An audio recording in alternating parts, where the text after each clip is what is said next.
Shavuatov. Shavuatov. Alors c'est plus sérieux là parce qu'on se retrouve pour l'explication de la paracha selon Narmanide. Bonjour Rav Brandt, comment ça va bien?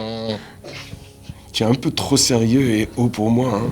Redescends vers le peuple avec nous. C'est mon côté ashkénaze qui ressort à force de côtoyer toutes les semaines. Alors, pour première question, combien de Juifs sont descendus en Égypte? Alors déjà, on est sur Vayigash. Vayigash.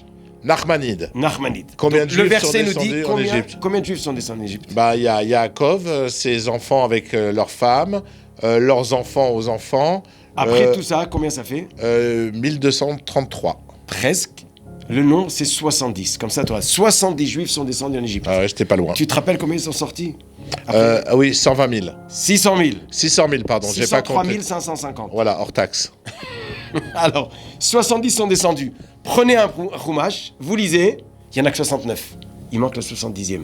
Personne? Ouais. Et c'était Yosef était déjà là-bas? Non. À part ça, c'est marqué que Yosef était déjà là-bas. Donc, à part Yosef, il y a 66, plus Yosef et ses deux enfants, ça fait 69, et il nous manque le 70e. Un passager clandestin. Il nous manque un. Ah. Puis il n'y en a pas un en plus, il y en a un en moins. Alors, il est où? Alors, c'est qui? C'est Yocheved, la mère de Moshe Rabbeinu, qui est née à la muraille d'Égypte. Donc, elle n'est pas venue d'Israël parce qu'elle est née dans la muraille, mais elle est arrivée en Israël. Donc, ils sont arrivés 70, mais ils ont quitté Israël 66. Plus ces trois qui étaient, et elle qui est née entre les murailles d'Égypte. Alors, amis de l'algèbre, bonjour. Prenez un stylo, prenez un papier et on va faire une interrogation dans quelques instants. Donc, on avait 66 personnes sur le chemin. On en a trouvé 3 en Égypte, qui étaient en Égypte. Ça et fait on arrive à 69. Et sur le chemin à la muraille de l'Égypte, on trouve qui? Yocheved, la mère ou la grand-mère? La mère de Moïse, Moshe Rabbeinu, qui était là, qui attendait. Elle dit bon, je vais bien voir passer des gens. À ce moment-là, elle voit. Elle naît. Elle va naître. Elle va naître. Quand sa mère va accoucher, à la muraille. Attends, s'il y a sa mère, donc ça fait 71, et son père, ça fait 72. Ils sont déjà dans le compte. Ah, il y a déjà les parents. Oui, il y a tout le monde. Ah, ils vont accoucher en route. Ah, bah voilà. Ok, Mazel Tov Odélia pour l'accouchement.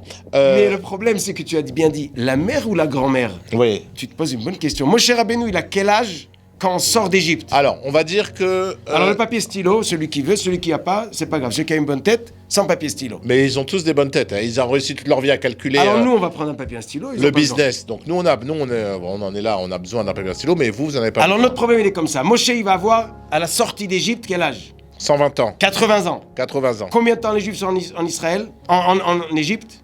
210 ans. 210 ans. 210 moins 80? 492. 800. 210 moins 80. Alors 210 moins 200 moins 80, ça fait 120. Donc 210 moins 80, ça fait 130. 130. Donc si sa mère est née dans la muraille, donc elle est née 130 ans avant qu'il est né. Donc elle avait 130 ans quand il est né. Balèze, bravo. Oui, mais l'histoire, c'est que Sarah, elle a accouché à 90 ans. Ouais, et là, tu nous racontes, c'est un miracle. Ouais, exact. Et là, cette histoire, elle passe comme... 120 ans, ouais, j'aurais une lettre à la poste. Ouais. En même temps, c'était Moïse. Oui. Moïse, il est facile à accoucher. Ah non, il est cool, quoi, tu vois. Alors, comme c'est le mec détente, salut, ça va, c'est pas le bébé... En tout cas, comment c'est possible que sa mère, elle accouche à 130 ans et on n'en parle même pas? Alors, peut-être c'est sa grand-mère. Non. Non. Parce que la Torah nous raconte que c'est sa mère. Alors, ok. Alors, il y a une des explications qui dit, mais c'est pas possible.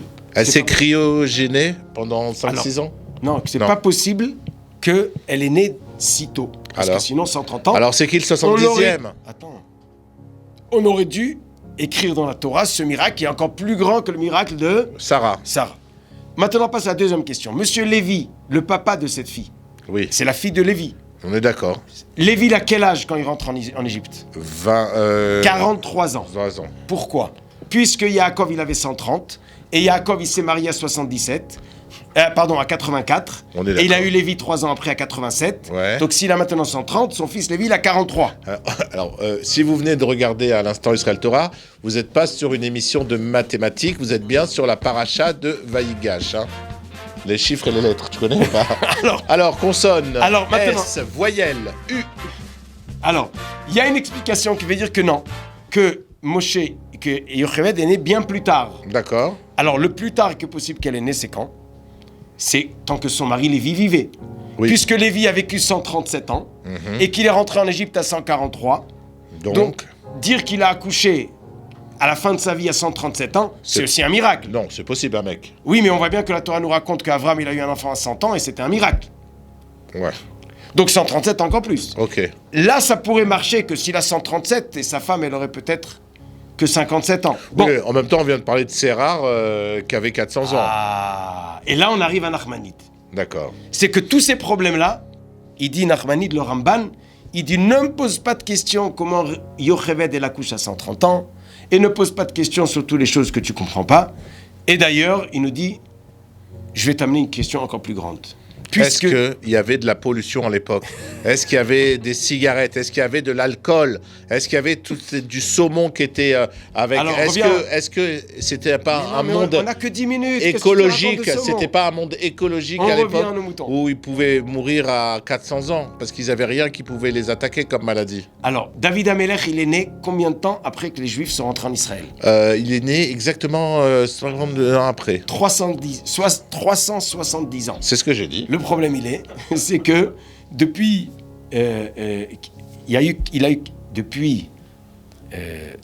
depuis qu'il est né, le petit-fils de Yehuda, c'est Salmon. Après, on a Boaz. Après, on a Oved. Après, on a Ishaï. Et après, on a David. Salmon, donc, vous êtes juif? En 370 ans, on n'a que 4 générations. 4 générations. Oui. Donc, si on partage en 4, 370... c'est plus de 80 ans. Tout à fait. Donc on a 4 fois qu'ils ont accouché après 80 ans. Attends, je peux rêver. Réveillez-vous, s'il vous plaît, réveillez-vous. Voilà.